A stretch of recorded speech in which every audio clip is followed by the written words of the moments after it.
नमस्ते, म मेक्सा। नमस्ते, म शान्तम Shri.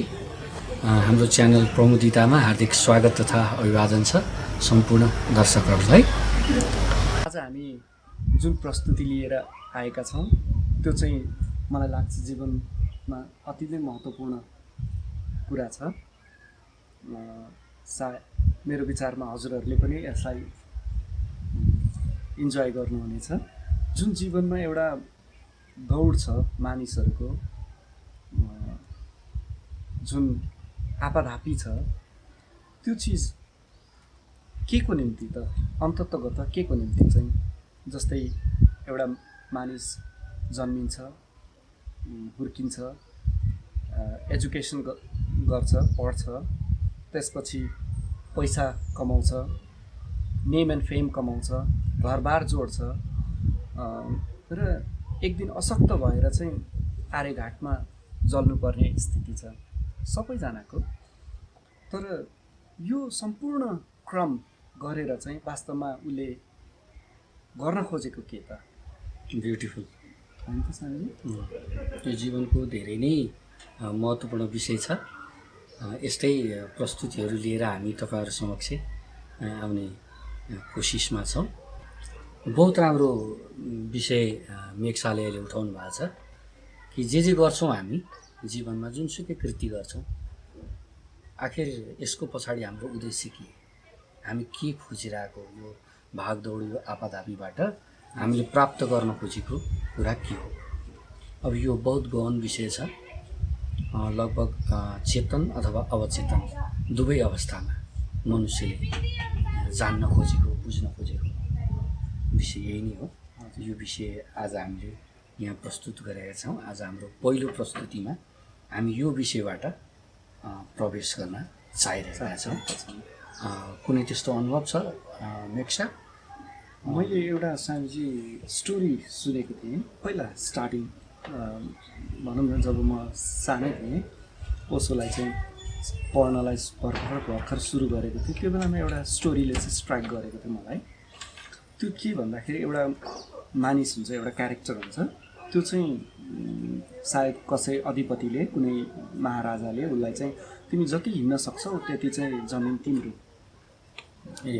How much does a man need, how much land does a man need भनेको लियो टल्स्टयको स्टोरी। हजुर, त्यसमा चाहिँ त्यो क्यारेक्टर चाहिँ बिहानदेखि चाहिँ भनौँ न एउटा ल्यान्ड कभर गर्नलाई चाहिँ हिँड्छ र उसले खानाको निम्ति पनि टाइम गुमाउँदैन, प्यास लागेको बेलामा पानी पनि प्रपरली खाँदैन, थकाइ लागेको बेलामा प्रपरली बस्दा पनि बस्दैन, तर ऊ कन्टिन्युसली त्यो ल्यान्ड कभर गर्नलाई चाहिँ हिँडै गर्छ र अत्याधिक शारीरिक श्रमका कारण चाहिँ अन्तिममा जब सूर्यास्त डुब्छ र उसले अन्तिम कभर गरेको ल्यान्डमै चाहिँ ऊ डेड हुन्छ, मर्छ, रगत छाडेर त्यहीँ बित्छ र त्यहाँ मानिसहरूले आएर चाहिँ उसलाई उसको शरीर बराबरकै जमिन चाहिँ खाल्डो खनेर उसलाई गाडिदिन्छन् होइन।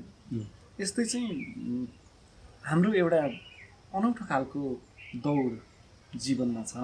मानिसहरू पैसाको पछि लागेका छन्, न निन्द्रा छ न सुर्ता छ भन्छ नि।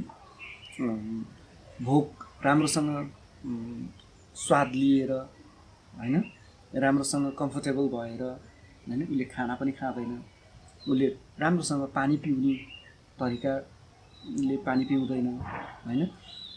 आखिरी यो सब दौडमा लागेर चाहिँ आफ्नो एउटा भनौँ न आपाधापी गरेर चाहिँ अन्तिममा प्राप्त गर्न खोजेको वस्तु के है? हजुर, बहुत इन्ट्रेस्टिङ छ होइन। इन्ट्रेस्टिङ कुरा छ। डेफिनेटली मेक्सा बहुत राम्रो प्रसङ्ग यहाँ प्रस्तुत गर्नुभएको छ। लियो टल्स्टयको how much land does a man need बहुतै इन्सपायरिङ, प्रेरक कथा छ। सायद तपाईँको जीवनमा पनि यस्तै किसिमका आपाधापीहरू होलान्, बिहान उठेदेखि बेलुका फेरि निदमा गएसम्मको जुन भागदौड छ। तर हामीले यहाँ कुरा उठाउनु खोजेको कुरा के हो भने, के हामी यसरी आफूलाई फर्केर यसरी जुन म दौडिरहेको छु, यो गरिरहेको छु, त्यो गरिरहेको छु, हामीले आफैले आफैलाई सवाल गरेका छौँ त? हामी यो झकझक्याउन चाहन्छौँ हजुर यो कार्यक्रम मार्फत हो र एउटा दिशा पनि दिन चाहन्छौँ, किनभने जीवनले हामीलाई जे सिकाएको छ परमात्माको कृपा, भगवान् ओशोको कृपा र अन्य सन्तहरूको कृपा हजुर जुन हामीलाई प्राप्त भएको छ, जुन एक किसिमको प्रकाश हाम्रो हृदयमा व्याप्त भएको छ, एउटा उज्यालो जुन छिरेको छ, त्यो उज्यालो चाहिँ तपाईँहरूको हृदयसम्म पनि पुर्याउँ भन्ने हाम्रो जमर्को हो। हजुर बहुत आपाधापी छ, मनुष्यको जीवनमा एकदमै आपाधापी छ। त्यो भौतिक सुविधादेखि लिएर सेक्युरिटीदेखि लिएर हजुर अनि अघि मेक्साले भनेको जस्तो नेम एन्ड फेमदेखि लिएर हजुर अनि अन्ततोगत्वमा मान्छेले चाहिँ गर्न खोजेको कुरा के, यो चाहिँ हाम्रो जीवनको एकदमै गहनतम खोज हो। यही खोजमाथि आज हामी थप कुरा गर्दैछौँ। जस्तो मलाई पनि एउटा प्रसङ्ग याद आइरहेछ, एउटा छोटो बोधकथा। हजुर एउटा प्लेन आकाशमा उडिरहेको रहेछ हजुर अनि प्लेनलाई राडारबाट उसलाई एयरपोर्टबाट सोधिएछ कि तिम्रो के छ, प्लेनको स्थिति के छ, ठिक हाइटमा उडिरहेछौ नि? अनि ठिक छ, म 5000 फिट हाइटमा माथि उडिरहेको छु, नो प्रब्लम। अनि फ्युल के छ? अनि फ्युल इज पनि एकदम ओके, नो प्रब्लम। अनि स्पिड कस्तो छ? 200 किलोमिटर पर आवर मेरो प्लेन उडिरहेछ, सब थोक ठिक छ। त्यसो भएदेखि ओके, बेस्ट अफ लक भनेर जब राडारबाट आउँछ, no no no everything is okay but one very important thing is wrong, the very direction is lost भनेछ। करिब करिब हाम्रो जीवन लगभग कम्पास जस्तो दिशाहीन भएको छ। हामी धेरै चिज गरिरहेछौँ जिन्दगीमा, पढिरहेछौँ, पैसा कमाइरहेछौँ, हजुर सम्बन्ध पनि बनाइरहेछौँ, यतिसम्म कि शक्ति पनि हासिल गरिरहेछौँ, ठुलो ठुलो ख्याति प्रख्याति पनि हामी पाइरहेछौँ। तर something very important is missing जस्तो लाग्दैन? What is that? त्यो के हो? सायद जिन्दगीको खोज त्यही हो मेक्सा, सायद जिन्दगीको खोज त्यही हो। हजुर कि भौतिक रूपमा सबै कुरा भएर पनि के चिज छ जुन मिसिङ छ? मिसिङ छ। सायद नोइङली अननोइङली चेतन रूपमा अवचेतन रूपमा हामीले खोजेको त्यही हो। त्यही प्रसङ्ग अझ हामी उत्खनन गर्न चाहन्छौँ। त्यो के होला मेक्सा? Do you know something about that? मलाई मेरो विचारमा स्वामीजी जस्तै ल भनौँ न, पैसा कमाएँ मैले भन्यो भने मैले अन्तिम गोल मेरो घर व्यवस्थापन होइन, जीवन व्यवस्थापन, कम्फर्ट को खोजी हुन्छ होइन। कम्फर्ट भएपछि म चाहिँ खुसी हुन सक्छु, आनन्दित हुन सक्छु भन्ने चाहिँ मैले प्रिज्युम गरेको हुन्छु। अथवा ल भनौँ न, मसँग चाहिँ एउटा राम्रो खालको गाडी भयो भने म कम्फर्ट हुन्छु र त्यसमा चाहिँ मलाई प्लेजर हुन्छ होइन, आनन्द हुन्छ भन्ने मैले खोजिरहेको हुन्छु। अथवा भनौँ न, मसँग ब्याङ्क ब्यालेन्स छ, ब्याङ्क ब्यालेन्स छ भनेपछि कुनै पनि बेलामा चाहिँ यदि एपिडेमिक भयो भने चाहिँ म दौडेर गएर क्यास गर्न सक्छु र म सेक्योर्ड हुन्छु भनेपछि मेरो चिन्ता जान्छ पैसाले भन्ने सायद सोचिरहेको हुन्छु होला, राइट होइन। सो सायद मलाई त्यही लाग्छ चाहिँ, जस्तै कम्फर्ट, सेक्युरिटी। अब यहाँ हामीले जोड्नुपर्ने थप चिन्तनलाई एकीकृत गर्नुपर्ने कुरा चाहिँ के हो भने, जोसँग गाडी छैन उसले कल्पना गर्छ कि मैले गाडी प्राप्त गरेँ भने सायद मलाई सुख होला, म सुविधा सम्पन्न होला, म आराम पाउँला। जोसँग पैसा छैन उसले मैले पैसा प्राप्त गरेँ भने मलाई त्यो आनन्द प्राप्त होला। तर हामीले त्यता नजर डुलाएका छौँ। त्यता भन्नुको अर्थ जोसँग पैसा अलरेडी छ। अनि are they in comfort? Are they in happiness? Are they satisfied? पैसा छ अनि बङ्गला छ, गाडी छ, सब थोक छ, still there is missing. What is missing? के हो? अब उसले के खोज्ने? अब एउटा सुविधा सम्पन्न व्यक्तिले के खोज्ने? जोसँग छैन उसँग त होप छ होप छ। कि next day I will achieve this that. उम्, तर जोसँग अलरेडी छ त्यसले के खोज्ने? र विडम्बना पनि कस्तो छ हेर्नुहोस् न साथी। ल ओके, एकछिनको निम्ति हामीले चाहिँ घर पनि छ हामीसँग, सम्बन्ध छ होइन, राम्रो श्रीमती छ, श्रीमती राम्रो छ, बच्चाहरू छन्, एभ्रिथिङ इज वेल होइन। तर हाम्रो जुन टेम्पोररीली हामीले केही कुरा त जस्तै ल नयाँ मोडलको गाडी आयो अथवा नयाँ मोडलको फोन आयो भने, मैले फोन किनेँ भने पनि केही समयको निम्ति इट्स रियली प्लिजिङ होइन। तर त्यो प्लिजिङ चिज चाहिँ केही समयपछि हराएर जान्छ। चाहिँ एउटा रियल घटना भएको छ। एउटा त्यही 17-18 इयर्सको हुँदाखेरि मलाई चाहिँ म्युजिकको एकदम एउटा प्यास भनौँ न, सुन्ने चाहिँ एकदम रमाइलो लाग्थ्यो। र त्यो क्रममा चाहिँ मसँग मम्मीले बर्थडेमा पाउनुभएको गिफ्ट थियो, एउटा जर्मनबाट एउटा वाकम्यान थियो। त्यो वाकम्यान कतिचोटि बिग्रियो चलाउँदा चलाउँदा, कहिले मोटर फेर्नुपर्ने, कहिले के गर्नुपर्ने भयो। र मैले जहिले पनि एउटा कल्पना गर्थेँ, मसँग एउटा राम्रो क्यासेट प्लेयर भयो भने म खुसी हुन्छु भन्ने, राम्रोसँग म्युजिक सुन्न पाउँछु भन्ने हुन्थ्यो। अनि एक दिन त्यो रियली फुलफिल भयो। एकजना होइन जापानबाट एकजना अङ्कल आउनु, मलाई सोनीको एउटा ठुलो के अरे म्युजिक प्लेयर किनिदिनु भयो। साइन्सी मैले आफूलाई रियल अब्जर्भ गरेको छु।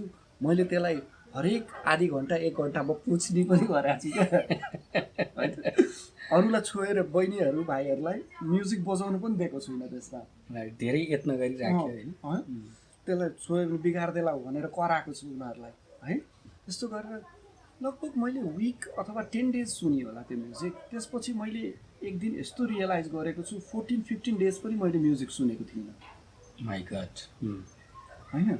भनेपछि रस त छ, दौड त छ, प्राप्ति गर्न चाहन्छु, तर त्यो प्राप्तिको फेरि अलिबारपछि त्यो प्राप्तिको पनि केही अर्थ छैन।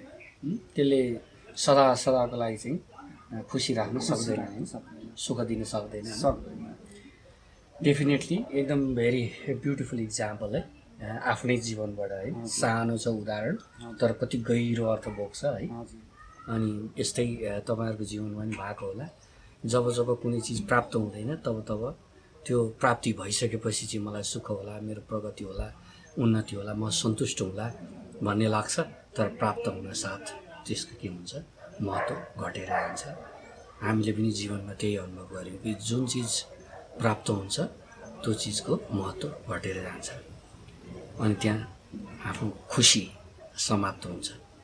यसबाट हामीले के बुझ्यौँ भने खोज पनि रहेछ, अनि मान्छेले केही चिज प्राप्त पनि गर्दो रहेछ, केही क्षण खुसी पनि हुँदो रहेछ, अनि फेरि त्यो खुसी समाप्त हुँदो रहेछ, अनि फेरि असन्तुष्टि जस्ताको तस्तै। भनेपछि त्यस्तो के चिज होला कि अझै त्यो खोज पूर्णतया रूपमा समाप्त नभएको कारण के होला? कि कुनै त्यस्तो चिज छ, विषय छ, वस्तु छ जो कि एकचोटि प्राप्त भइसकेपछि त्यो सकिँदैन। मानिलिउँ खुसी त हामी जो कोहीलाई सबैलाई प्राप्त भएकै छ, तर अस्थायी खुसी छ। त त्यस्तो कुनै उपाय छ कि कुनै स्थायी खुसी होस्, त्यस्तो कुनै मार्ग छ, त्यस्तो कुनै विधि छ? यतातिर चाहिँ मनुष्यको चिन्तन फेरि जान्छ, हाम्रो मन फेरि त्यतातिर जान्छ।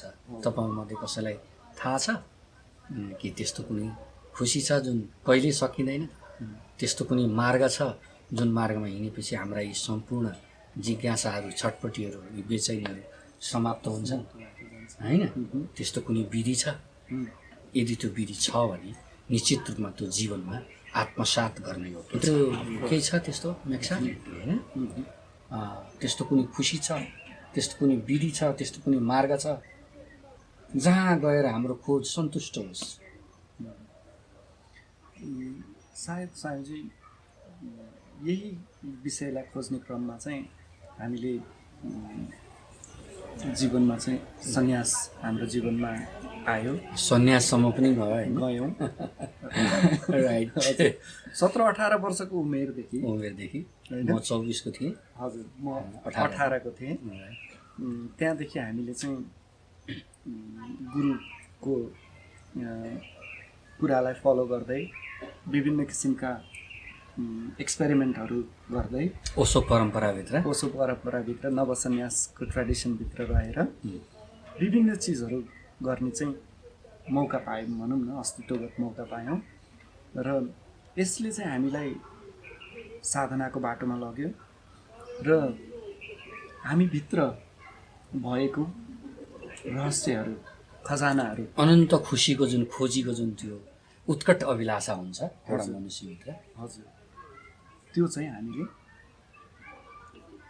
त्यसको यात्रामा अगाडि बढ्यौँ। र यही कुरा चाहिँ हामीले चाहिँ विषयवस्तु बनाएर चाहिँ हामी हजुरहरू सामु चाहिँ सत्सङ्ग सेयरिङ चाहिँ गर्ने अभिलाषा लिएर हामी यहाँ उपस्थित भएका छौँ। अब नेक्स्ट च्याप्टरहरूमा चाहिँ हामीले यसको एक्सप्लोरेसनभित्र, यसको गहिराइभित्र चाहिँ फेरि यात्राबद्ध हुनेछौँ। यो जुन यात्रा छ यो हामी निरन्तर गर्नेछौँ भन्ने हामीलाई लागिरहेछ। त्यो सङ्कल्पका साथ हामी यहाँ उपस्थित भएका छौँ। हजुर। र आज हामीले अलिकति मात्र कुरालाई कोट्याएका छौँ कि वास्तवमा हाम्रो खोज के हो भन्दाखेरि लगभग एउटा शान्ति हो कि सन्तुष्टि हो कि खुसी हो कि भन्ने कुरासम्म हामी पुगेका छौँ। त्यो पनि फेरि अस्थायी त प्राप्त हुँदो रहेछ होइन, स्थायी रूपमा खुसी शान्ति हाम्रो खोज हो कि भनेर आज हामीले प्रस्तुति दिएका छौँ। अर्को प्रस्तुतिमा हामी यसलाई अझ विस्तृत रूपमा लिएर जानेछौँ र तपाईँहरूको मनको जिज्ञासा हुनसक्छ, जीवनमा विभिन्न किसिमको शोध खोज एउटा बेचैनी होइन त्यो हुनसक्छ, त्यसलाई समाधान गर्ने, सम्बोधन गर्ने हामी कोसिस गर्नेछौँ। आजलाई हामी बिदा हुन्छौँ। नमस्ते। नमस्ते।